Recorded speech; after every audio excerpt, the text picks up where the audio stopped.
Hi everyone, my name is Peter Reuterberg. I'm a watercolorist and sculptor from Sweden. I have my studio here in Marstrand, a beautiful little island on the west coast. So I have really nice sceneries just outside, which is something I like to bring into my work. It's a big inspiration for me. And I would say my paintings, they are kind of classical, figurative, but I always like to bring in something really modern that gives them a little bit of a twist, like in this one, where the girl is standing in a timeless landscape, but her face is kind of lit up by a mobile phone. So here's a closer look of the painting that I described before, with a woman with a mobile phone. Here's another one of a dressed up boy in some misty waters. Here's a third of a girl lurking with the lilies in some lake. And I described my sceneries before, so this is the west coast. This is what it looks like, with a lot of rounded pinkish rocks. So when I paint, I usually start wet in wet, and I drop in a lot of colors and let them mix on the paper wet in wet.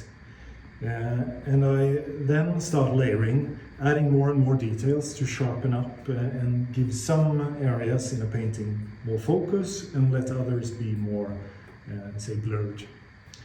And might be a little bit unique is that I never mount the paper. I have it like this, so that I can warp and bend and do little tricks to make the color run and flow the way I want it. And I also let the colors pool here and there to get some bloom effect, and I mean that's what I like about watercolor. So for me it's important to have a paper that can really handle all of that, all of the water, all of the paint, and many layers. Because I mean, it would be detrimental if the paint started coming off the paper once I apply a new layer. But that I never get with ARCHES. The paper that I like to use is ARCHES cold press. Sometimes I use 300 grams, sometimes 640. And I have to say lately I've been using more and more 640 because I like how sturdy the whole paper is. Because I mentioned that I don't mount it. And yeah, it's nice to have something that doesn't warp too much.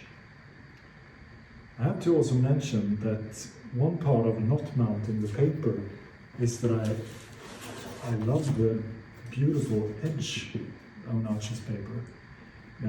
So I want to expose that. So when I frame and mount my paintings, I always have them floating a little bit, and then to have this deckled edge, a little bit three-dimensional, floating above the passepartout, that I think is really nice. So the paper is kind of beautiful in itself.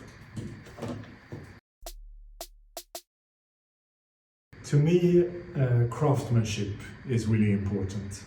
And I really like the handmade look you get from ARCHES paper, because I don't like when it gets too, how do you say, repetitive in the patterns and so on, that you can see that it's kind of industrial, but this one has a life, and that's what I like. And I mean, ARCHES has been trusted by the masters for a long, long time, and as I mentioned, I want to have like 1 foot in the tradition and 1 foot in the future. So then ARCHES paper kind of keeps me grounded in that tradition.